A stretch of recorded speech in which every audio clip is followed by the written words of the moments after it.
Hello, मी भाग्यश्री पुन्हा एकदा तुमचं माझ्या आणखी एक नवीन व्हिडिओमध्ये खूप खूप मनापासून स्वागत आहे।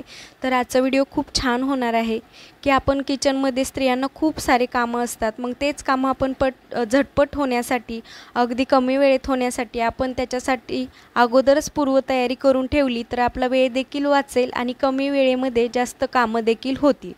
तर पाहूया टिप नंबर 1। आपण स्त्रिया सकाळी नाश्ता, दुपारच्या जेवणामध्ये वेगळं, संध्याकाळच्या जेवणामध्ये वेगळंच असं 3 टाईम आपल्याला जेवण बनवावंच लागतं आणि आपला पूर्ण दिवस किचनमध्येच जातो। तर त्यामुळे आपण काय करायचं, जे काही आपल्या नाश्त्यामध्ये आपण पोहे, उपमा, रवा जे काही आपण लागतं ते अगोदरच निवडून ठेवलं तर आपला सकाळचा आणि सकाळी खूप घाई असते आपल्याला, तर सकाळच्या कामामध्ये आपण हे निवडून ठेवलं। अगर आपण शिरा बनवण्यासाठी रवा भाजून ठेवला किंवा डाळी निवडून ठेवल्या, पोहे चाळून ठेवले, निवडून ठेवले, तर शेंगदाणे निवडून ठेवले तर पटकन भाजी बनवायला आपल्याला मदत होते। Tip number 2। जे की आपले डब्बे असतात खूप चिकट डाग पडतात आणि घासायला देखील खूप हे होतं, खूप वेळ जातो, तर मग त्यामुळे आपण खूप घाण देखील झाले नाही पाहिजे त्याच्याकरिता आपण काय करायचं, न्यूजपेपर किंवा रंगीत जे काही आपल्याकडे पेपर असतात तर ते आपण डब्याला लावले की आपले डब्बे देखील खूप जास्त दिवस चांगले राहतील आणि घाण देखील होणार नाही।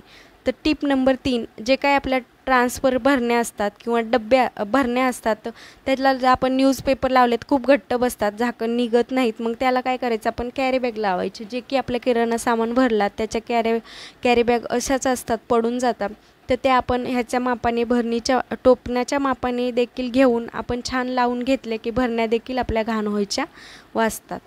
Tip number 4।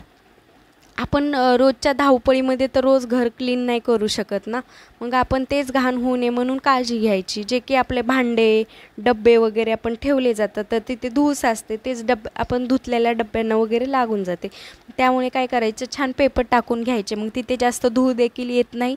अगर आली तरी आपण न्यूजपेपर चेंज करू शकतो आणि नंतर ते डब्बे त्याच्यावरती ठेवू शकतो। Tip number 5।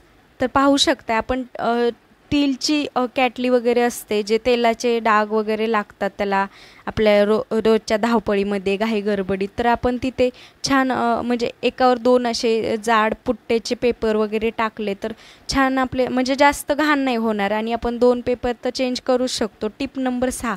आपल्याकडे गव्हाचं पीठ असतं, ज्वारीचं पीठ असतं, चणा डाळीचं पीठ असतं, वेगवेगळे आपल्याकडे पिठाचे प्रकार असतात आणि आपल्याला रोज म्हणजे कणिक मळायचे असले की चाळायचं, नंतर कणिक मळायचे, तर तेच आपण अगोदर चाळून ठेवलं 4-8 दिवसाचं, तर आपण एकत्र चाळून ठेवलं तर आपला आणखी वेळ वाचेल आणि कमी वेळेत जास्त कामं झटपट होतील।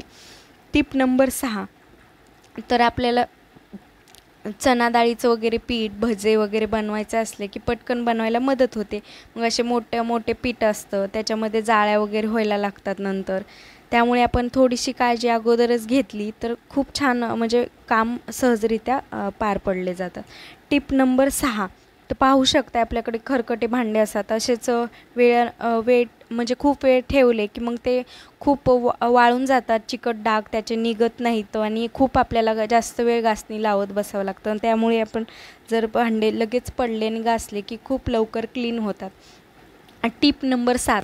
तर पाहू शकता आपल्याकडे चहा पावडर असते, मग ते आपण काय करणार, मग ते आपल्या झाडांना टाकली तर छान आपल्या झाडाची ग्रोथ देखील होते आणि आपले झाडं देखील खूप छान राहतात। तर पाहू शकता टिप नंबर 8। तर आपल्याकडे भांडे मांडायची मांडणी असते तर ती खूप घाण होते, तर आपण रोजच्या धावपळीमध्ये तर क्लीन नाही करू शकत ना, मग आपण काय करायचं, ते घाण होऊ नये म्हणून त्याच्यावरती न्यूजपेपर, आपल्याकडे वेगवेगळे पेपर असं असतात, रंगीबेरंगी वगैरे असे छान पेपर आलेले असतात, तर ते टाकून घ्यायचे आणि छान स्टाईलला देखील तुम्ही पाठीमागून पेपर लावून घेऊ शकता किंवा स्टाईल देखील आपली खूप छान म्हणजे क्लीन राहील, घाण होणार नाही। तर पाहू शकता मी पाठीमागून देखील एक पेपर लावलेला आहे आणि भांडे मांडायची मांडणी असती, अगर रॅक बोलतो, तर त्याच्यावर आपण छान पेपर टाकून घेतले की तो आपले भांडे देखील म्हणजे आपण धूळ बसली की तो पेपर काढून टाकायचा आणि आपण दुसरा टाकू शकतो, म्हणजे सतत आपल्याला ते घासायची गरज नाही पडणार। Tip number 8। आपल्या रोजच्या वापरण्यामध्ये मिक्सर तर आलंच, मग वाटण वगैरे काढून खूप घाण होतं, डाग पडतात, ते पटकन डाग पडले की क्लीन केले की आपल्याला जास्त देखील मेहनत करायची गरज नाही। तर लवकर सहजरित्या हे निघाले जातात. तर पाहू शकता असं स्प्रे करायचा, त्यानंतर ओल्या कपड्यांनी आणि कोरड्या कपड्यांनी पुसून घ्यायचं आणि जास्त पण स्प्रे करत नाही राहायचं, मिक्सर बंद पण पडेल, त्यामुळे थोडं सांभाळून स्प्रे मारायचा आहे. तर पाहू शकता किती छान क्लीन झालेला आहे. कसा वाटला व्हिडिओ कमेंटमध्ये नक्की सांगा. तुम्ही पण ह्या टिप्स तुमच्या रोजच्या ह्याच्यामध्ये फॉलो करा. आवडला व्हिडिओ